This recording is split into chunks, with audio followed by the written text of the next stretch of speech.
Bon, alors il faut comprendre que ma propre vie, dès mon enfance, a été très péripathétique dans la mesure où mon père a été observateur des Nations Unies en Palestine, puis ensuite au Pakistan où j'ai passé une toute petite partie de mon enfance, également en Inde.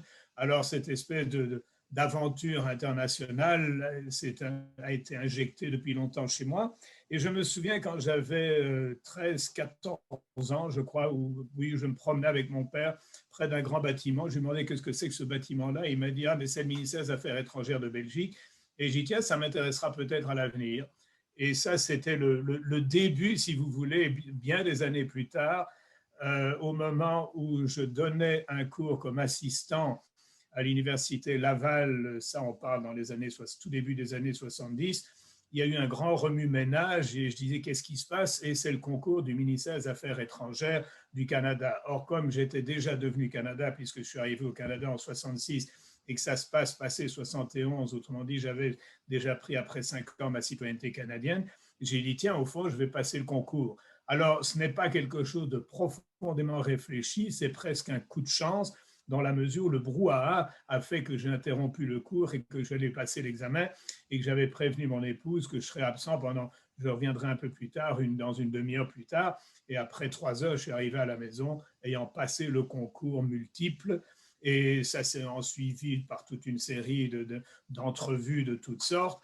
Et finalement, en 1973, en septembre 1913, je me suis joint au ministère des Affaires étrangères du Canada, ce qui illustre d'ailleurs véritablement l'ouverture du Canada, puisqu'un jeune type dans les 21 ans, 22, là j'étais un peu plus âgé quand même, est accepté d'emblée alors qu'il vient à peine de devenir canadien, j'allais dire presque quelques 6 mois plus tôt.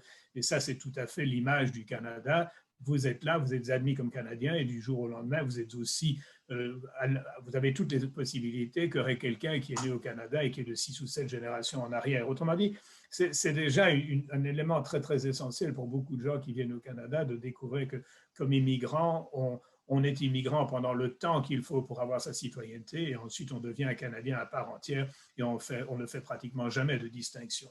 Je dirais que l'avantage dans mon cas, c'était d'avoir épousé une Québécoise et j'ai su par la suite que l'un de mes professeurs qui avait été interrogé par les gens du ministère pour savoir un peu quel genre de bonhomme j'étais, avait dit, de toute façon, ne vous inquiétez pas, il a épousé une Québécoise et il le tiendra bien dans le rang. Alors voilà, ça c'est tout à fait pourquoi l'entrée en matière, mais effectivement, les questions internationales m'ont toujours intéressé, puisqu'à l'université, je faisais quand même aussi les sciences politiques et je faisais un début de doctorat en relations internationales à l'université Laval. Alors, les plus belles rencontres, il faut d'abord dire que le premier poste est toujours celui qui nous donne les plus beaux souvenirs, d'autant plus qu'à l'époque, notre fils est né en Iran, c'était notre troisième enfant déjà, et donc l'Iran pour nous a été la grande découverte et toute la région. Ma femme était enceinte de 6 mois et demi et que nous avons sillonné non seulement l'Iran, mais tout l'Afghanistan à une époque où ça pouvait se faire sans difficulté, même avec une femme enceinte de 6 mois et demi. Donc, pour nous, le grand souvenir iranien reste toujours au cœur et c'est ce qui nous déçoit terriblement à l'heure actuelle parce qu'on ne peut même pas y voyager à cause de l'interruption des relations diplomatiques entre le Canada et l'Iran, comme bien d'autres pays. Alors, comme grand souvenir, je vous dirais que ce qui était assez amusant, c'est quelques années plus tard, d'arriver à l'OTAN en 1981 et donc de retourner en Belgique, mais comme diplomate canadien. Et ça, c'était assez amusant de retrouver des cousins, etc. Donc, une vie très, très, très confortable. Évidemment, le troisième poste à l'étranger, c'était chef de mission adjoint à Moscou. Et là, je dirais que le souvenir est davantage d'une transition extrêmement dure avec des gens profondément meurtris par la chute de l'Union soviétique et l'arrivée d'un système capitaliste un peu outrancier où les riches s'enrichissaient prodigieusement, tandis que les pauvres étaient vraiment de moins en moins traités et pris en compte par l'État. Et si vous voulez, dans ce contexte général-là, bien que la Russie était fascinante comme pays, c'était probablement le poste le plus difficile et souvenir assez mitigé, en dépit je le dis, de l'intérêt extraordinaire que d'être au moment d'une transition totale, fondamentale dans l'histoire récente, politique et autres, économique et autres. Sinon, le premier poste d'ambassadeur, c'est quand j'étais au Pakistan, évidemment, c'est toujours assez exaltant d'être ambassadeur de son pays pour la première fois. Et le Pakistan, en plus de ça, était pour moi un retour, puisque j'avais été enfant au Pakistan quand mon père était observateur des Nations Unies au Cachemire. Alors là encore, des conditions et des circonstances particulières. Ensuite, il y a eu l'Indonésie. L'Indonésie, où mon poste, pour des raisons familiales, a été courté après 2 ans. Et ça a été très triste. J'aurais beaucoup aimé explorer davantage l'Indonésie, qui est probablement l'un des pays les plus fascinants. Et quand on me demande si à brûle-pourpoint quelqu'un me paye un billet pour retourner dans un de mes anciens postes, le premier poste que je choisirais, c'est l'Indonésie, parce que j'estime n'avoir pas suffisamment absorbé l'extraordinaire variété et beauté de ce pays-là.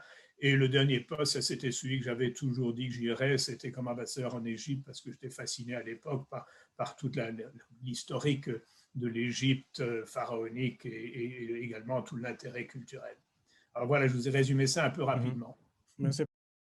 Alors, le printemps arabe est arrivé d'une façon brutale et en plus de ça, la chancellerie, donc les bureaux de l'ambassade étaient à moins de 100 mètres de la place Tahrir, ce qui fait que nous le vivions au quotidien. J'ai passé 6 jours et 6 nuits littéralement couché dans le sofa de mon bureau pour gérer l'évacuation des Canadiens qui souhaitaient quitter le pays. Pour la première fois dans un pays en crise, parce que j'en ai eu plusieurs autres, j'ai même expédié, si je puis dire, mon épouse au Canada dans le contexte de l'évacuation parce que ça chauffait très dur. Et j'ai eu des moments assez risqués. Mais notez, ce n'était pas la première fois parce que j'étais là en Russie. Quand j'étais en Russie, il y avait à un moment donné l'attaque contre le Parlement russe et je me suis retrouvé très, très près des fusillades. Donc, ça, les barouds, je les ai connus. Mais dans le contexte égyptien, c'était quand même très, très dur. Alors, le vrai souvenir, ce n'est pas tellement la beauté du mouvement de libération de l'Égypte qui a conduit à la chute de Moubarak, mais c'est surtout la rapidité avec laquelle l'armée a finalement repris le pouvoir et de se rendre compte très rapidement que le printemps arabe n'aurait pas de lendemain. Et je me souviens que le 6 ou le 7 juin donc 2011, j'étais à Ottawa justement pour un débriefing sur ce qui s'y passait et j'ai dit, vous savez, les Égyptiens, ça fait 5000 ans qu'ils courbent la tête et ils recommenceront à courber la tête. Autrement dit, j'étais parmi les premiers à dire que ce sera sans lendemain. Alors, écoutez, j'ai même écrit quelque chose là-dessus qui a été publié dans le bulletin STIPS chez nous à l'université. Alors, il y a 2 réactions. Premièrement, le côté vraiment positif, oui, et je le salue, c'est effectivement la possibilité d'un changement au niveau du développement économique compte tenu de la force économique d'Israël et la capacité des Émirats arabes et au fond du Conseil de coopération du Golfe, qui est quand même une entité qui est infiniment plus positive et positiviste, si je puis dire, que les autres pays voisins. Autrement dit, c'est une capacité de relance de l'économie de la région, mais toujours avec un arrière-plan extraordinairement négatif à cause de ce qui se passe en Syrie et en Irak. Et donc, je ne sais pas si l'économie peut entraîner un changement politique, mais ce qui est beaucoup plus dramatique, c'est que du côté de Netanyahou, il n'y a au fond pas de véritable changement. C'est une mise en veilleuse de l'annexion de toutes les colonies et de l'expansion même en Cisjordanie. Et du côté de Netanyahou, l'objectif à long terme, c'est la Judée et la Samarie au détriment total des Palestiniens. Et ça, pour moi, c'est très grave dans la mesure où toute la théorie de base des pays arabes, c'était de dire que tant qu'il n'y aurait pas une reconnaissance et une création de l'État de la Palestine, il n'y aurait pas de relations diplomatiques avec Israël. Alors, tout ça a été mis de côté et c'est assez inquiétant pour l'avenir. Et donc, il n'y aura pas de stabilité avant longtemps. Et je crains que l'État palestinien comme tel n'existera pas et qu'il y aura d'autres solutions qui émergeront, soit un maintien de l'apartheid, soit une espèce de création d'un État binational, comme on a vu en Afrique du Sud notamment. Je vais commencer par vous dire assez brutalement que la politique étrangère canadienne à la guerre du Moyen-Orient est quasiment absente. Et je le déplore, dans le temps, nous avions quand même une influence notamment sur le groupe de réfugiés et également d'une façon plus générale, nous étions en prise directe avec l'Union européenne qui, elle, est généralement le défenseur des Palestiniens face aux Américains qui sont évidemment beaucoup plus favorables à Israël. Alors, vous parlez de la politique étrangère du Canada à l'égard du Moyen-Orient aujourd'hui. On peut simplement passer à un autre sujet parce qu'il n'y a pratiquement rien à dire. Et c'est très regrettable. Et je me notais que c'est dans la filiation, non pas seulement de ce gouvernement actuel de M. Trudeau, mais déjà à l'époque de M. Harper, c'était la même chose, au point que dans les consultations, par exemple, aux Nations Unies, qui se passent généralement d'abord sous la direction de l'Union européenne pour savoir comment voter ou non sur une résolution qui touche à la situation du processus de paix au Moyen-Orient, eh bien, généralement, le Canada était impliqué. Or, à l'époque de M. Harper, les Européens ne parlaient même plus au Canada parce que nous estimaient tellement pro-israéliens qu'on n'en sortirait jamais. M. Trudeau, lui, avait prétendu qu'il aurait une attitude plus équilibrée. En fait, la seule chose, c'est qu'il ne dit pas d'horreur sur les Palestiniens par rapport à ce que disait M. Harper, mais il n'y a pas de politique étrangère du Canada à l'égard du Moyen-Orient, si ce n'est que nous avons quand même une contribution sur la formation des forces armées irakiennes, mais ça n'a rien à voir avec le problème palestinien. Généralement, M. Trudeau a été extrêmement prudent et quand, par exemple, il y a une résolution des Nations Unies sur la possibilité de la Palestine d'obtenir un poste, une reconnaissance comme observateur aux Nations Unies, M. Trudeau s'est abstenu. De la même manière, quand il a été question du déplacement de l'ambassade des États-Unis à Jérusalem, nous nous sommes abstenus et nous avons fait preuve d'un courage majeur en nous abstenant. Non, là encore, cette relation-là, mais il faut aussi expliquer que la relation Canada-États-Unis est tellement importante, et d'ailleurs ça explique un peu le ressac, si je puis dire, sur toutes les autres dimensions. À partir du moment où Trump est arrivé au pouvoir et a décidé de relancer la négociation sur l'ancien accord, l'ALENA, l'accord de libre-échange nord-américain, alors là, on s'est retrouvé essentiellement à prendre 90% au moins de notre capacité de négociation, notre capacité de relations extérieures, essentiellement axée sur la négociation avec les États-Unis. Donc, tous les grands engagements de M. Trudeau lors de son premier mandat sont tombés à l'eau dans la mesure où cette relation mobilisait effectivement tous nos efforts sur tous les plans. Et il faut essayer de comprendre quand même que la relation canado-américaine est particulière dans la mesure où ce n'est pas seulement un diplomate qui va parler à quelqu'un d'autre. On appelle chez nous la relation avec les États-Unis comme diplomate ce qu'on appelle area code diplomacy, c'est-à-dire c'est une diplomatie qui, à 90%, se fait au téléphone entre des gens qui se connaissent, qui coopèrent depuis des années et qui ont des liens directs avec tous les personnages de la Maison-Blanche et des différentes instances gouvernementales américaines. Autrement dit, c'est une relation extrêmement étroite, mais aussi compte tenu de la relation économique absolument gigantesque, une des plus importantes relations bilatérales au monde, sinon la plus importante, c'est évident que tous les mécanismes de la diplomatie économique, politique, sociale et autres sont imbriqués là-dedans, et donc tout le reste tombe de côté. Donc, on parlait de la dimension sur l'égard du Moyen-Orient. Par exemple, quand il s'agit de Netanyahou, je n'ai jamais vu le Premier ministre du Canada dire quoi que ce soit de négatif à l'égard de Netanyahou. Il y a eu une pétition, d'ailleurs, que j'ai signée, qui demandait une expression un peu plus ferme, et il y a eu un vague communiqué qui a été émis, mais qui n'a absolument pas la moindre puissance. Et je crois que dans un certain cas, face à Trump, à cause de nos intérêts économiques, nous n'hésitons pas à faire preuve de lâcheté.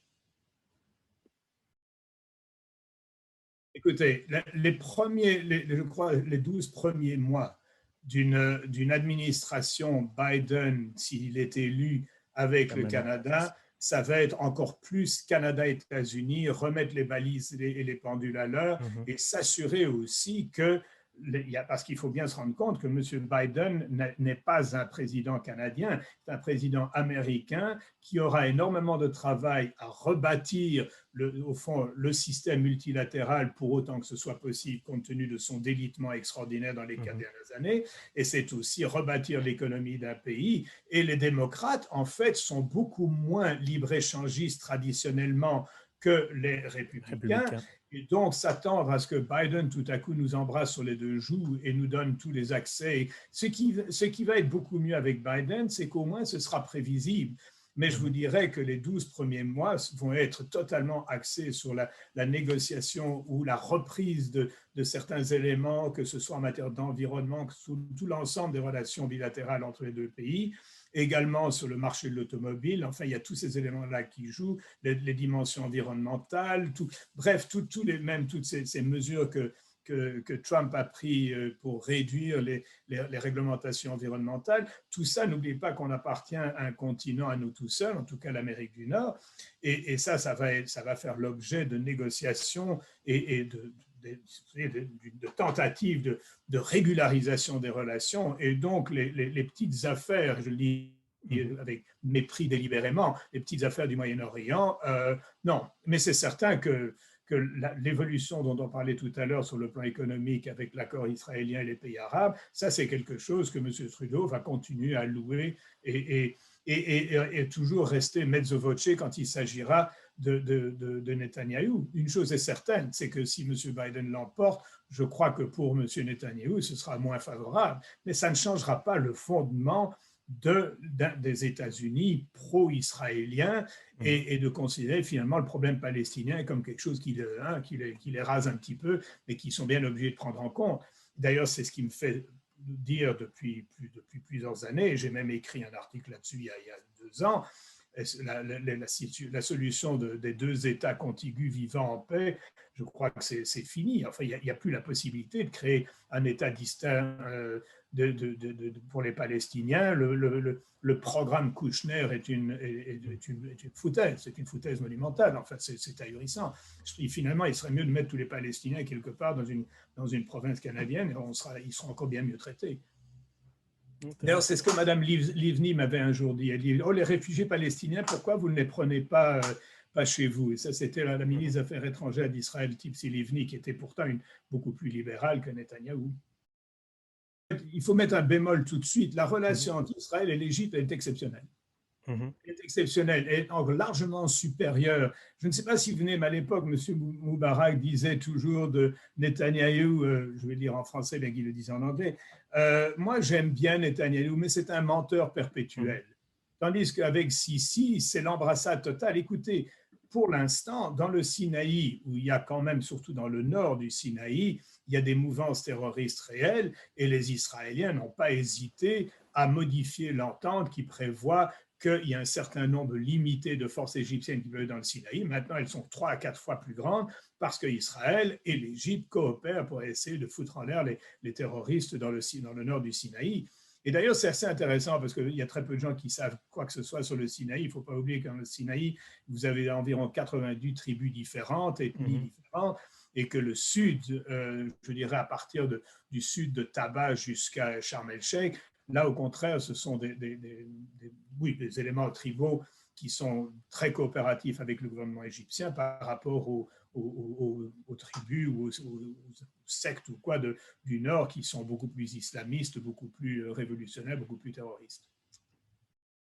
Je suis toujours assez déçu de voir que même si je connais un petit peu la situation de le Sinaï, non pas parce que mes gens ont fait un travail exceptionnel sur le terrain pour me l'expliquer, mais davantage parce que j'ai lu International Crisis Group à l'époque, qui font des études beaucoup plus en profondeur que la plupart des ambassades sont capables de faire, parce qu'ils ont des gens sur place qui parlent la langue et qui se déplacent. Et vous savez, nous vivons dans un monde tout à fait différent au niveau diplomatique et je crois que la diplomatie va devoir être réinventée d'ici les 10-15 prochaines années et finalement se rendre compte qu'il y a de l'expertise, des capacités intellectuelles et autres beaucoup plus supérieures à l'extérieur des ambassades. Pour moi, l'ambassade est un instrument de relation n'est pas nécessairement un instrument scientifique, si je puis dire. Je ne dis pas que nous n'avons pas de connaissances sur le terrain,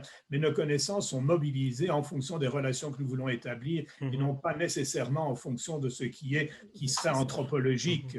En revanche, les gens de ICG, par exemple en Indonésie ou en Égypte, enfin là où je les ai fréquentés, c'était des gens qui passaient 24 heures sur 24 à approfondir les dimensions multiples d'un pays, ethnique et autres. Alors c'est très très différent. Je dirais qu'avant de partir en poste, un chef de mission a un mandat très clair d'approfondir d'abord toutes les dimensions du pays où il va. Mais est-ce qu'il le fait suffisamment? Est-ce qu'il a le temps de le faire en profondeur? Est-ce que les gens autour de lui, dans l'ambassade, une fois qu'il y arrive, vont lui fournir les éléments? C'est certain que, par exemple, j'avais des jeunes agents, et je dis des jeunes agents délibérément, qui, au moment du printemps arabe, avaient par leur jeunesse un rapport immédiat avec les jeunes qui étaient derrière le mouvement. Et j'avais un jeune agent qui, en plus de ça, son père était pakistanais d'origine et sa mère était canadienne-anglaise, ce qui fait qu'il avait même le type physique qui lui permettait l'entre-genre beaucoup plus sophistiqué, beaucoup plus à l'aise que d'autres. Et finalement, ça lui permettait d'entrer partout et de nous donner des événements. Mais ça, c'est précisément ce renseignement sur le vif dans un contexte révolutionnaire ou autre.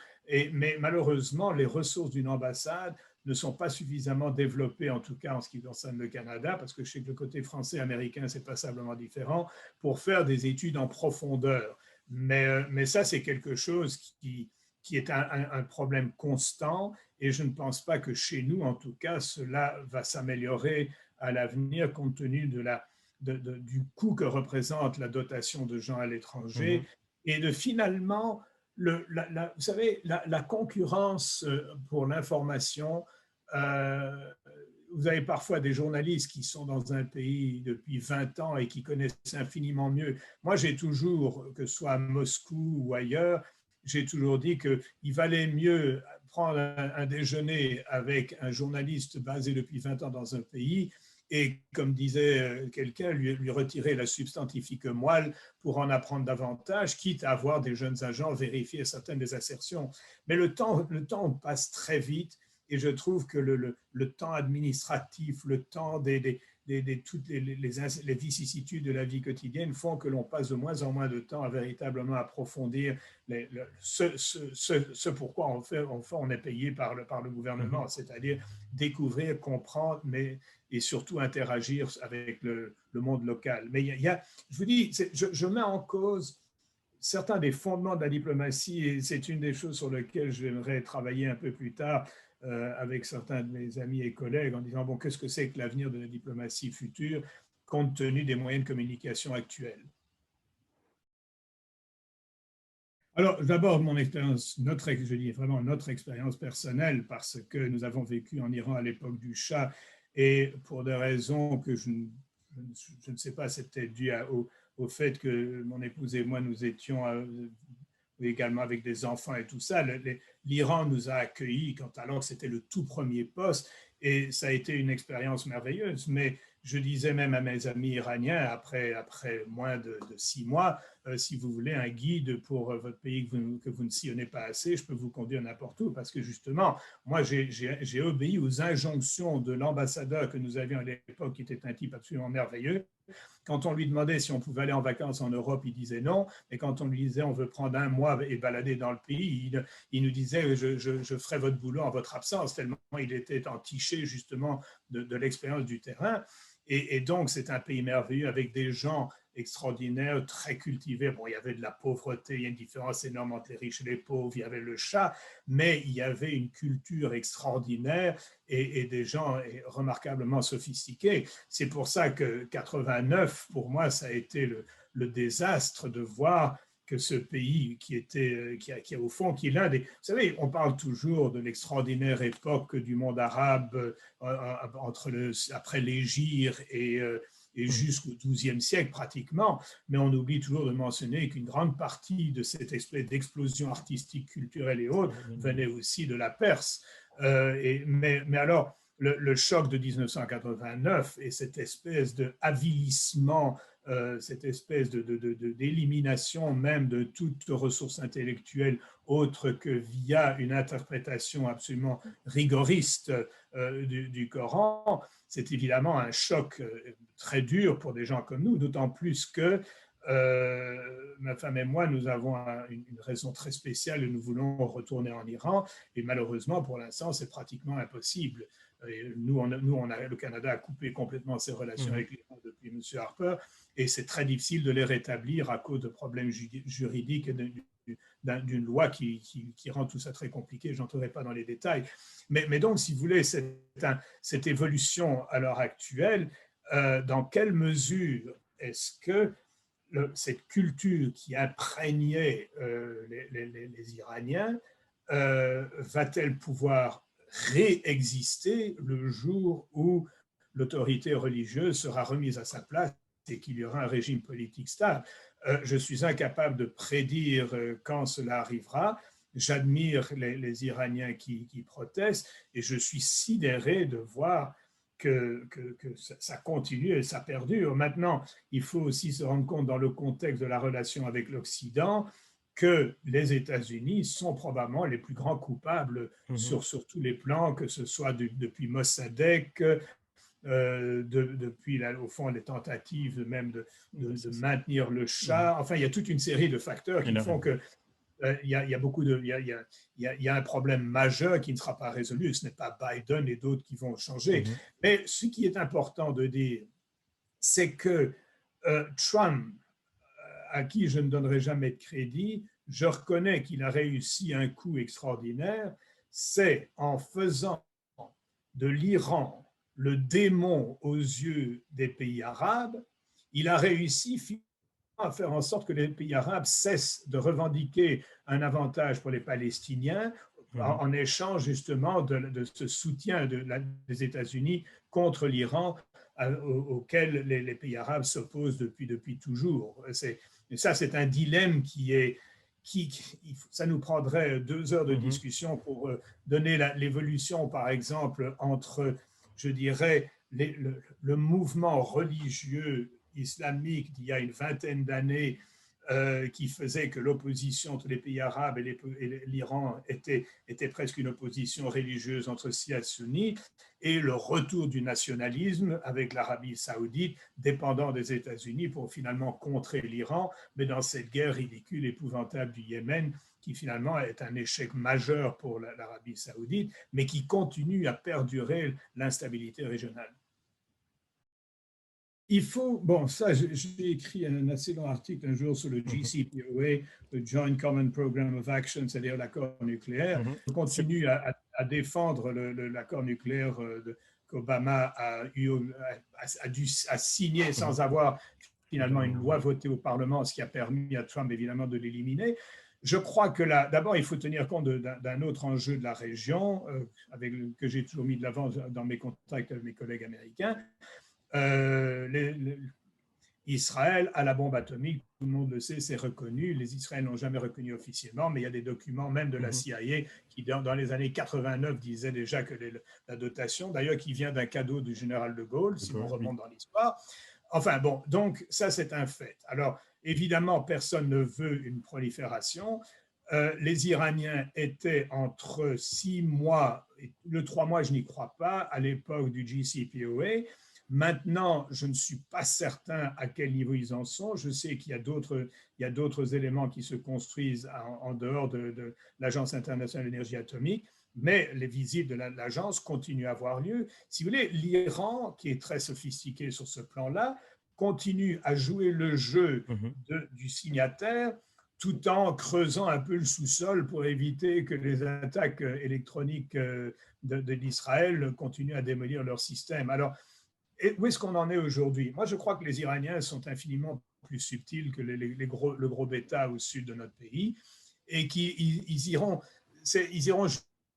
toujours juste avant, ils arrêteront avant la limite qui ferait basculer tout le système et qui entraînerait probablement même une explosion israélo-américaine. Mais je crois que quand Biden viendra au pouvoir, si c'est lui, il y aura un changement dans la dialectique les Iraniens diront, écoutez, nous voulons bien retourner à la table de négociation à une seule condition, c'est que quel que soit l'accord que nous allons signer, soit enchâssé par un traité et non pas par une simple signature, parce que vous nous avez roulé une fois à cause de votre bonhomme et nous ne voulons pas que ça recommence. Mais dans quelle mesure une négociation pourrait véritablement aller plus loin que ce qui a été conclu avec le JCPOA, pas simplement de prolonger le JCPOA dans le temps, parce qu'il y a des choses qui ont quand même changé. Est-ce que, par exemple, il y aurait une interdiction des missiles, pas nécessairement intercontinentaux, mais à moyenne portée, que les Iraniens récusent parce qu'eux, ils se sentent menacés par Israël? Je crois que ce serait une négociation extrêmement difficile, donc je ne peux pas en prévenir le résultat. Mais c'est certain que si Trump revient au pouvoir, il n'y aura rien, et que si Biden arrive au pouvoir, il y aura un effort de négociation, mais comme je le dis, elle ne sera jamais possible sans qu'elle soit enchâssée par un traité formel, et là, ça va prendre des années de négociation. Mais la menace iranienne, elle n'est pas... Le problème, c'est que le régime iranien fait peur, mais la menace iranienne n'est pas aussi dramatique qu'on le dit. Et même à l'égard du Yémen, bon, les Iraniens supportent, appuient, etc. Ils sont très subtils. Il ne faut pas oublier que les Iraniens sont extraordinairement sophistiqués, même s'ils ont un régime qui est complètement tordu. Et au niveau de la gestion de la crise, comme par exemple, même quand on attaque un pétrolier en s'assurant qu'il ne coule pas, et que, enfin, c'est très, très, très sophistiqué, qu'on réussit à abattre un drone, mais malgré tout, sur le plan militaire, ce n'est quand même pas une grande puissance. Parce que le fondement de l'arme atomique, c'est la dissuasion, c'est-à-dire si tu t'en sers, je m'en sers, et on sera tous morts. C'est aussi simple que ça. Et c'est pour ça que dans le contexte israélien, parce qu'ils l'ont, je crois que c'est un élément de dissuasion réel, et que le fait qu'ils ne l'admettent même pas publiquement alors que c'est un secret de polichinelle fait partie de la stratégie. C'est-à-dire qu'à partir du moment où je le reconnais, officiellement, là, je deviens une menace officielle. Mais cela dit, l'utilisation de l'arme atomique dans une région comme celle-là est encore plus aberrante même que si on l'utilisait contre le Canada, parce qu'il faut viser juste sur le Canada, puisque la population canadienne, c'est environ 37 millions sur 400 km de profondeur, et tout le reste, c'est de la toundra, ou c'est ce qu'on veut, enfin c'est la nature comme telle. Alors je crois que le fondement, c'est vraiment ça, c'est le jour où on s'en sert, tout le monde y passe. Et je crois que c'est assez facile à dire à quelqu'un, même un enfant de 2 ans pourrait lui dire. Mais ça ne veut pas dire que les gens l'acceptent, hein, parce que la dialectique nucléaire reste la même. Et dans ce contexte-là, les relations Est-Ouest qui s'enveniment ne vont pas là-bas. D'ailleurs, si l'on prend même la position de la Chine, la Chine, évidemment, augmente sa capacité nucléaire, mais ce n'est pas la vraie priorité du côté chinois, tandis que du côté russo-américain, il faudrait qu'ils retournent à la négociation du START, parce que sinon, ils vont se ruiner l'un l'autre. Et là, évidemment, au point de vue ruine, les États-Unis seront toujours en avance sur la Russie, qui n'a jamais réussi à développer son économie ailleurs qu'en matière pétrolière. Il faut vous rappeler que quand M. Harper a succédé à M. Martin, que nous étions en lice pour un siège en 2010. Et il se trouve à l'époque que j'étais le champion de la campagne, puisque j'étais le patron des organisations internationales. Ce qui fait que j'étais dans le feu de l'action, et peut-être un peu trop dans le feu de l'action, avec une conscience réelle que si vous n'avez pas un engagement total de votre gouvernement dans une campagne au Conseil de sécurité et que vous n'y mettez pas les ressources et même certains compromis, que les chances d'aboutir sont presque nulles. Or, M. Harper avait hérité de cette campagne, il n'en voulait pas vraiment, et même en Chambre des communes, il ne répondait pas à l'opposition quand il était Premier ministre, qui lui demandait comment va la campagne, est-ce qu'on y est pour vrai ou quoi. Et ça se passait au moment où moi je faisais des déjeuners de travail avec des diplomates, des ambassadeurs étrangers, donc basés à Ottawa, pour les inciter à supporter la campagne canadienne. Alors, la notion d'échec, je l'ai déjà ressentie, je l'ai déjà vécu. Même quand j'étais ambassadeur en Égypte, la campagne que nous menions continuait. J'ai dû aller à Sirte en Libye 2 fois pour des réunions avec d'abord l'Association des pays arabes et puis ensuite l'Union africaine. Et je suis allé donc à Sirte, qui était l'endroit de l'époque de notre fou de grand leader libyen, Kadhafi. Et j'ai assisté, j'ai vécu la chute. Alors quand on s'est relancé, quand le Premier ministre Trudeau est arrivé en disant qu'il allait d'ailleurs lancer campagne pour cette année-ci qui vient de se dérouler, le problème c'est que d'emblée, il entrait déjà en compétition avec 2 candidats qui étaient déjà très solides. Et ça, dès le départ, j'étais assez inquiet, dans la mesure où la Norvège et l'Irlande avaient énormément de crédit, surtout à une époque où le Canada donnait l'impression de n'avoir aucune épine dorsale face à Trump. Et je crois que l'arrivée de Trump, parce que l'annonce par M. Trudeau était avant que Trump ne soit élu. À partir du moment où Trump était élu et qu'il remettait en cause absolument tout ce qui était sur la scène internationale, y compris l'accord avec le Canada et le Mexique, mais tout l'ensemble du multilatéralisme, à ce moment-là, je me souviens j'avais déjà quitté le ministère, mais j'avais une relation assez spéciale avec le secrétaire général du ministère que je trouvais admirable, qui est maintenant le grand patron de tous les fonctionnaires du Canada. Et je lui avais dit, écoute, dans ces circonstances-là, est-ce qu'on ne pourrait pas retarder au cycle suivant cette campagne, puisque nous consacrons tous nos efforts à la relation avec les États-Unis? Et il avait répondu que malheureusement, le Premier ministre ne changeait pas d'avis. Mais nous n'avons absolument pas mis les efforts que nous aurions dû faire. Une campagne, c'est une campagne 12 mois sur 12, et ça a été un échec qui était éminemment prévisible, alors que si on avait présenté la campagne pour l'année suivante, ça aurait été probablement beaucoup plus facile, parce que je pense qu'il y avait la Suisse, je ne sais pas quel autre pays qui était... Nous avons été battus fair and square. Notre contribution à des opérations de maintien de la paix que nous promettions depuis le début, on a attendu, comme me disait le grand patron de Hervé Latsou, qui était le secrétaire général adjoint pour les opérations de maintien de la paix, qui me disait, écoute, on a attendu 21 mois pour que tu nous envoies quelques hélicoptères et 200 soldats. Et il avait parfaitement raison, c'était au Mali. Alors, on a fait campagne bien dans les 3 derniers mois, mais une campagne pour le Conseil de sécurité, ça se commence, dans notre cas, j'allais vous dire, ça va vous étonner, mais 10 ans avant la campagne comme telle. Pourquoi? Parce que le Canada a généralement, tous les 10 ans, été au Conseil de sécurité. Là, nous avons perdu 2 fois de suite, 2010, 2020. Mais vous savez, le lendemain de votre tenue au Conseil de sécurité, vous commencez déjà à imaginer ce que ce sera 10 ans plus tard. Et vous commencez dans les quelques années qui suivent, 3 années plus tard, donc 7 ans avant l'élection, vous commencez déjà à faire des échanges de votes avec d'autres pays, comme par exemple, bon, toi, tu vas aller au Conseil des droits de l'homme, bon, et moi, je vais au Conseil de sécurité, donc je vote pour toi au Conseil des droits de l'homme, et toi, tu votes pour moi. Donc, il y a ce qu'on appelle les échanges de votes. Ça, c'est le premier point, mais il y a ensuite toute une campagne orchestrée à l'échelle de toutes les ambassades, mais là, on ne l'a pas fait, et le drame, c'est que toutes ces énergies qui ont été consacrées avec justesse sur la relation canado-américaine a balayé tout le reste, et nous avons échoué, et on se sent... Si vous voulez, je me sentais très, très triste dans la mesure où c'était 2 fois de suite, et ça affecte. Mais ça, vous savez, il y a une explication beaucoup plus profonde que le simple échec. Le Canada, pays merveilleux que j'adore, qui est probablement le pays le plus merveilleux où vivre et où il y a tellement infiniment plus de paix que chez nos voisins du Sud. Nous sommes beaucoup plus sensibles à la discipline, nous sommes beaucoup plus prêts à accepter les mandats d'un gouvernement, nous avons l'espace. Enfin, les avantages du Canada sont assez extraordinaires, il n'y a aucun doute là-dessus.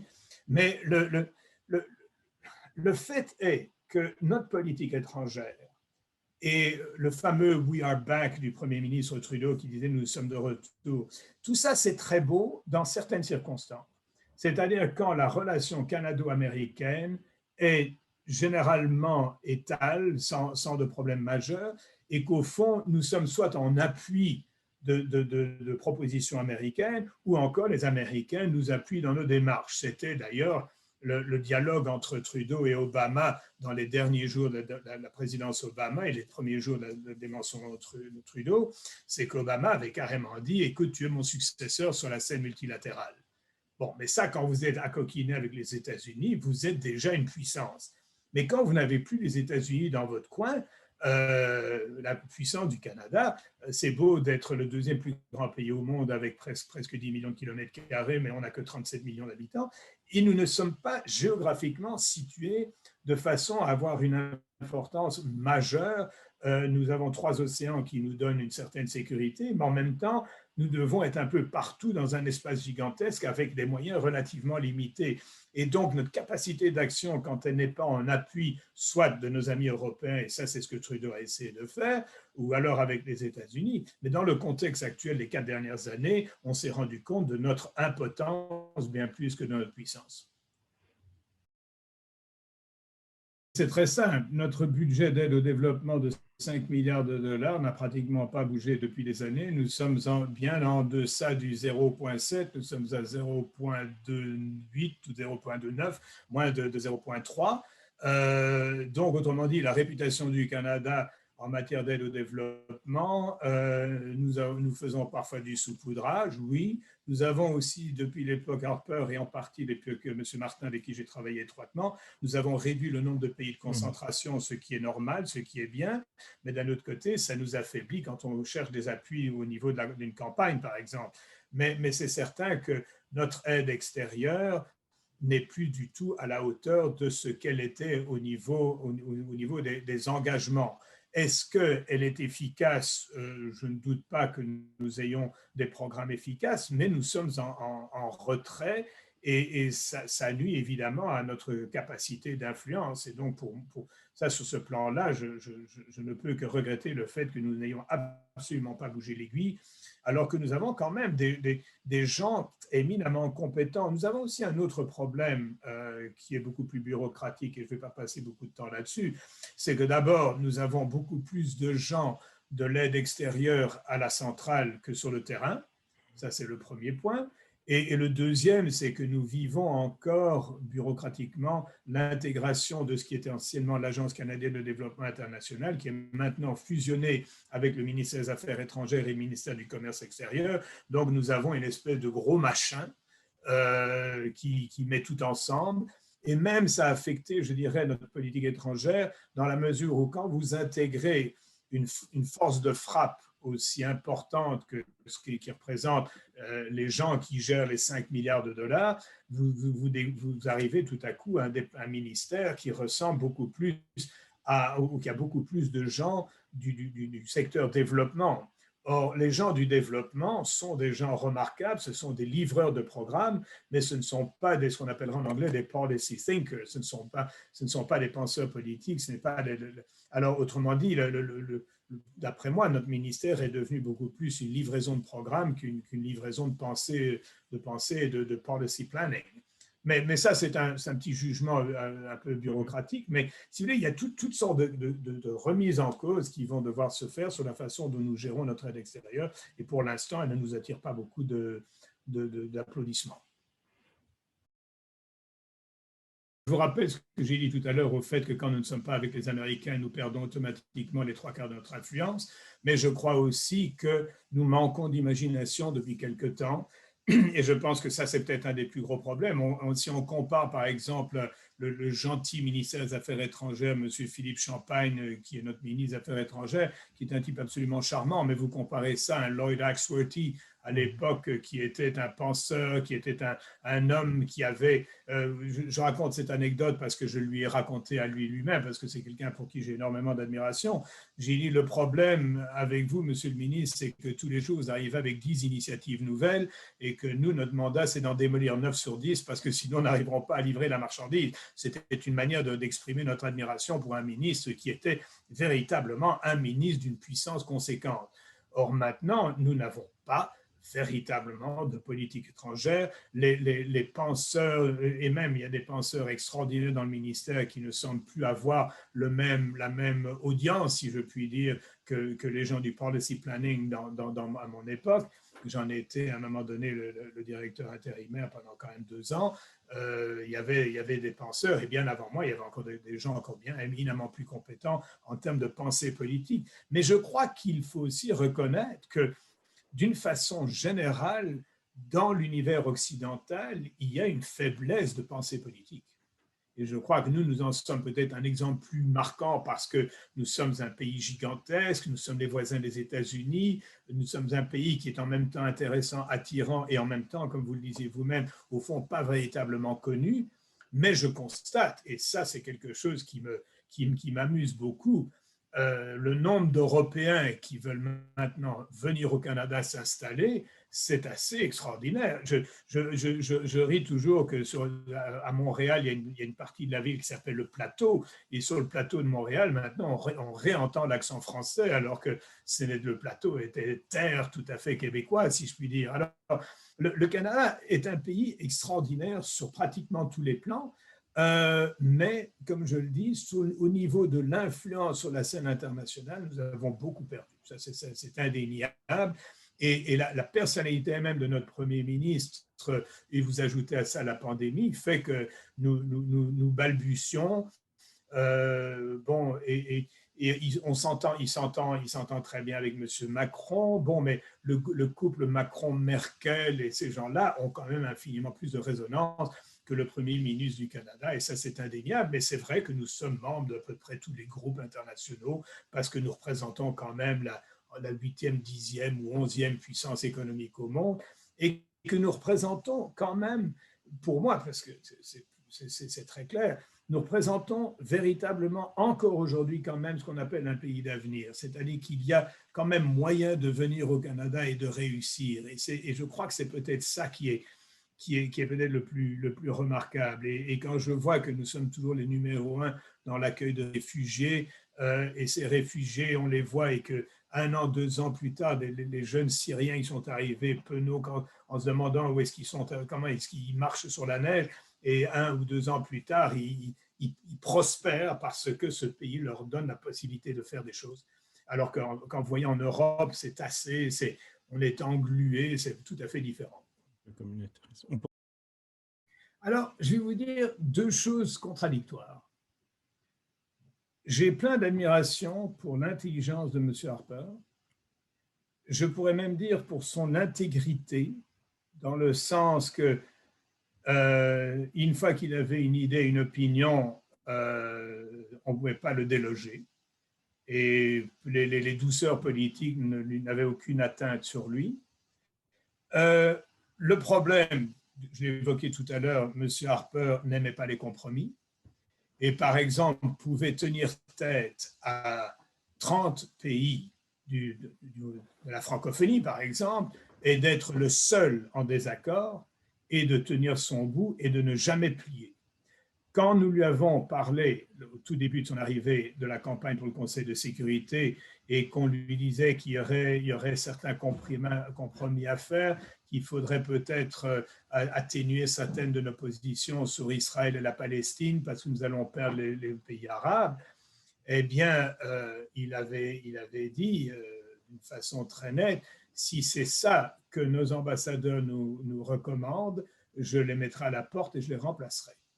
Dans la mesure où il dit, moi, je ne fais pas de compromis. Cela dit, au niveau de l'intelligence d'un homme et du sens de ce qui se passait, c'était un type assez remarquable. Autrement dit, moi, j'ai travaillé pour lui, j'étais son Sherpa pour la francophonie, et je ne pouvais pas m'empêcher d'admirer sa résilience et ses positions de principe. J'étais en désaccord. Je trouvais que son côté pro-Israël était véritablement excessif. Il n'était pas aussi fou que Trump, mais c'était quand même total. Et il y avait, je n'aime pas dire de lui qu'il avait un mépris pour le monde arabe, mais il n'en avait certainement pas beaucoup d'affection. Alors, si vous voulez, l'héritage de M. Harper, au fond, se retrouve aujourd'hui dans le système politique interne canadien. Et le fait que le Parti conservateur n'a pas réussi à profiter des gaffes de Trudeau, des excès, de tous les scandales, etc., c'est parce qu'il y a encore dans le Parti conservateur cette espèce de déséquilibre qui a mené d'ailleurs à la chute du Parti conservateur d'il y a quelques années, la création d'une espèce d'hybride et finalement la reconduction du Parti conservateur sous Harper, mais avec deux tendances qui s'opposent profondément et qui ont été à l'origine, par exemple, de la dernière campagne à la chefferie du Parti conservateur, avec énormément de difficultés à faire l'unité. Tandis que les libéraux, ça a toujours été un peu comme les démocrates aux États-Unis, un parti arc-en-ciel par rapport à des partis beaucoup plus rigides, que ce soit sur les questions d'avortement et des choses comme ça. Alors si vous voulez, le legs de M. Harper sur ce plan-là, d'ailleurs, avait été très intelligent. Il avait dit le Parti conservateur ne remettra jamais en cause le droit à l'avortement des femmes, ce qui était assez remarquable de la part d'un parti conservateur. Mais sur d'autres plans, il y avait une rigidité chez M. Harper qui a affecté beaucoup le progrès du Parti conservateur actuel. Alors, je crois que ce qui est intéressant de voir, c'est la relation entre le Canada et la Chine, par exemple, à l'heure actuelle, qui est quand même un élément assez fondamental et presque déterminant. Et donc, nous avons cette affaire ridicule de l'arrestation de Mme Meng, qui était la directrice financière de Huawei et qui a été arrêtée dans le cadre d'un traité d'extradition des États-Unis et le Canada sur la base qu'elle aurait menti et trompé et aurait déclaré qu'une compagnie avec qui il faisait affaire en Iran n'était pas en fait directement sous la tutelle du Huawei, mais d'une section, d'une branche ou quoi. Je ne rentrerai pas dans les détails. Je peux vous envoyer un texte si ça vous intéresse, parce que j'en ai écrit un à l'Université de Montpellier il y a 1 an et demi. Du jour au lendemain, évidemment, 2 Canadiens sont fait arrêter en Chine et la relation entre le Canada et la Chine à l'heure actuelle est dans un état profondément délétère et ça rajoute à ce qu'on disait tout à l'heure, au fond, la faiblesse de la capacité d'action du Canada. On croit toujours que le Canada, qui est un pays très riche en ressources naturelles, pourra toujours damer le pion à un pays comme la Chine qui a besoin de ses ressources pour une population de 1,3 milliard. Et malheureusement, il y a d'autres sources qui peuvent permettre de compenser l'annulation de contrats avec le Canada, ou dans certains cas, on ne les annule pas. Bref, la Chine nous manœuvre à sa guise et nous nous retrouvons dans une situation de faiblesse et en même temps de principe qui, d'après moi, qui suis plus réaliste au niveau politique, de dire, écoutez, l'affaire de Mme Meng, ça serait que du jour au lendemain, qu'on ait un juge canadien qui trouve tout à coup qu'il y a une espèce de défaillance du côté de la façon dont le mandat a été asséné à cette pauvre Mme Meng. Pauvre, entendons-nous, elle a 2 maisons superbes à Vancouver qui, à elles deux, valent plus de 15 milliards de dollars. Mais enfin, la pauvre Mme Meng, et qu'on trouve une façon, une défaite quelconque pour finalement dire, ah ben, on s'excuse, Mme Meng, on vous a arrêté de travers. D'ailleurs, c'est ce que ces avocats essayent de faire en essayant de donner une occasion. Mais je crois que là, on retrouve cette dimension très régulariste, réglementariste, très kosher de la part du Canada. Il y a un accord d'extradition, nous ne prenons pas de décision politique, nous n'allons pas libérer Mme Wang en utilisant d'un artifice, nous allons aller jusqu'au bout. Mais ça montre aussi l'absence de vue à long terme. C'est-à-dire que quand il y a un cas aussi patent que la possibilité d'extrader cette femme qui est la numéro 2 finalement de Huawei, qui est la fille du grand patron, avant de prendre des mesures draconiennes, on essaie d'avoir une réflexion politique préalable. Et c'est là où je crois qu'il y a eu une carence.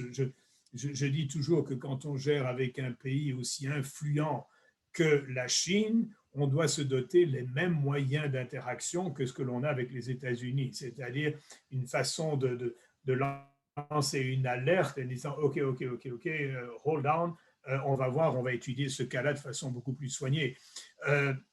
D'ailleurs, ce genre de réflexion, de groupe de réflexion pour des cas de crise, moi je le connaissais parce que même au ministère à l'époque, quand M. Harper était extrêmement soucieux d'appuyer Israël et quand il y avait la moindre résolution aux Nations Unies sur la question d'Israël, ça prenait une priorité absolue. dès qu'il y avait une résolution qui sortait aux Nations Unies, j'avais un accès direct au ministre des Affaires étrangères sans aucun intermédiaire, parce qu'il fallait qu'il y ait une décision politique qui soit prise et qui soit en accord avec ce que M. Harper avait dicté. Alors, dans des cas comme ça, je trouve qu'il y a un mécanisme qui manque, et c'est un manque de finesse dans l'analyse d'une situation. Je pense que quand il s'agit d'un problème avec la Chine, compte tenu de ce que c'est comme pays, compte tenu du régime, compte tenu du système, et compte tenu, j'allais même dire, de l'intelligence de la Chine qui est d'utiliser tous les mécanismes multilatéraux comme si elle était totalement associée à part entière avec la vision multilatérale, alors qu'en fait, elle ne l'épouse que quand ça lui convient et elle le rejette quand ça ne lui convient pas. D'ailleurs, on le voit en matière de droit de la mer, par exemple, avec la décision favorable de droit de la mer à Duterte des Philippines, et que Duterte a dit, bon, je l'encaisse, mais finalement, je ne vais pas l'appliquer ou je ne vais pas essayer qu'elle soit appliquée. La Chine, c'est brillant. Elle utilise tous les mécanismes que nous avons créés depuis 1945, mais elle les tourne, elle les malaxe et les change à son profit. Alors, quand vous faites affaire avec la deuxième puissance mondiale, vous essayez d'avoir un système de réflexion, je dirais un système d'alerte pour dire, voilà, là, attention, ça va mal, il va falloir qu'on prenne une décision. Que la décision soit la même, mais qu'elle soit même prise au niveau politique ou plus haut niveau. Alors, je crois que, si vous voulez, c'est un peu tout ce genre de réflexion-là sur lequel il va falloir qu'on planche. Et je ne veux pas dire du mal pour le plaisir de notre Premier ministre. Je crois qu'il avait une donne qui était tout à fait valable au moment où il a été élu la première fois. L'arrivée de Trump a un peu tout foutu en l'air. Et en plus de ça, dernièrement, ces espèces de petits scandales avec le groupe d'aide à l'enfance et toutes ces questions.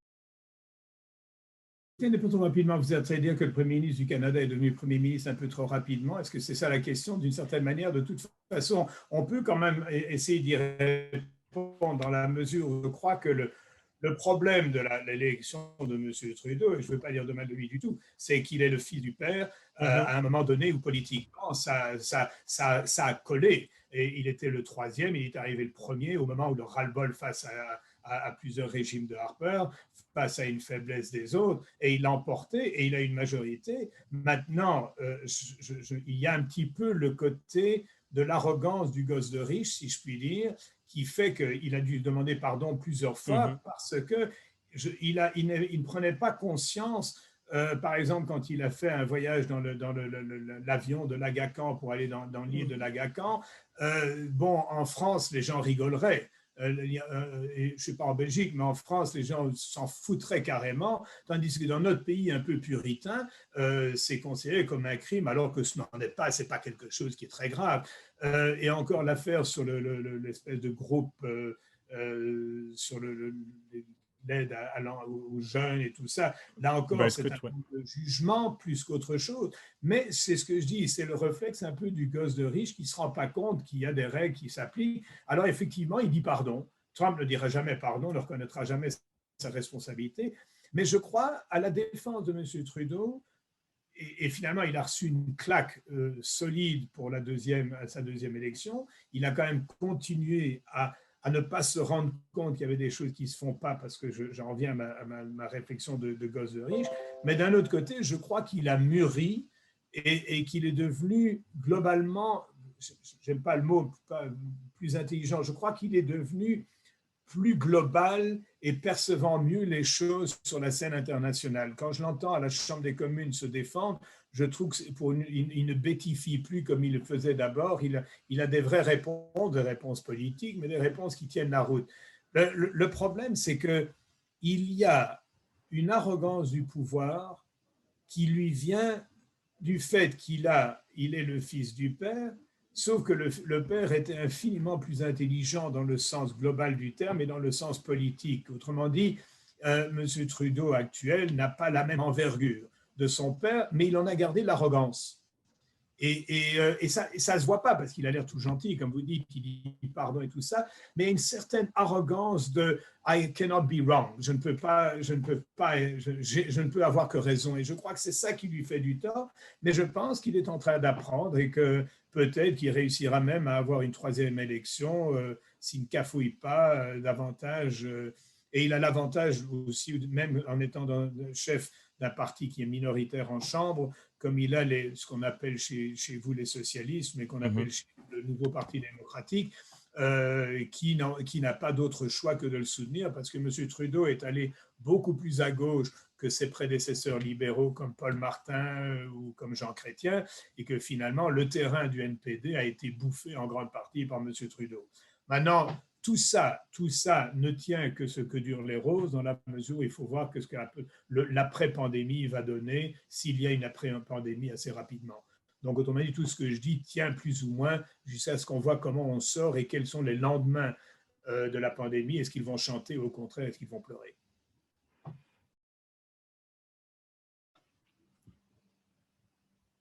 C'est amusant parce que je donne un cours sur le maintien de la paix et la prévention des conflits. Et ce que j'essaie vraiment de leur transmettre, c'est au fond un sens du système multilatéral et en même temps de son délitement. Je commence toujours mon cours par les 7 grandes tendances et qui sont malheureusement toutes négatives. Et au fond, c'est l'idée que le multilatéralisme, bien qu'il soit un peu en convalescence, reste quand même un instrument auquel, en tant que Canadiens, nous devons travailler à conforter et à solidifier, parce qu'il n'y a pas beaucoup de solutions en dehors de cela. Mais cela dit, je suis quand même assez négatif dans mon évaluation, parce que je suis obligé de dire la vérité. Et ce que nous faisons, nous prenons au fond tous les conflits en cours qui sont couverts par les Nations Unies, il y en a environ 14-15, à part les bureaux, les envoyés spéciaux, etc. Et c'est de leur donner aussi une vision du monde global et également du monde multilatéral. Alors, c'est du travail assez dur, d'autant plus qu'on est quand même obligé de faire des examens, des tests et des choses comme ça. Et en ligne, c'est un peu difficile. Mais je crois que c'est vraiment cette espèce de travail multilatéral sur lequel je leur dis qu'ils ont, eux, un mandat à faire. C'est-à-dire que je leur dis, par exemple, penser en termes de travail au sein d'organisations multilatérales comme les Nations Unies, que ce soit le PNUD, que ce soit, penser multilatéral parce qu'on a besoin de vous. Et c'est vraiment ça mon message aux étudiants.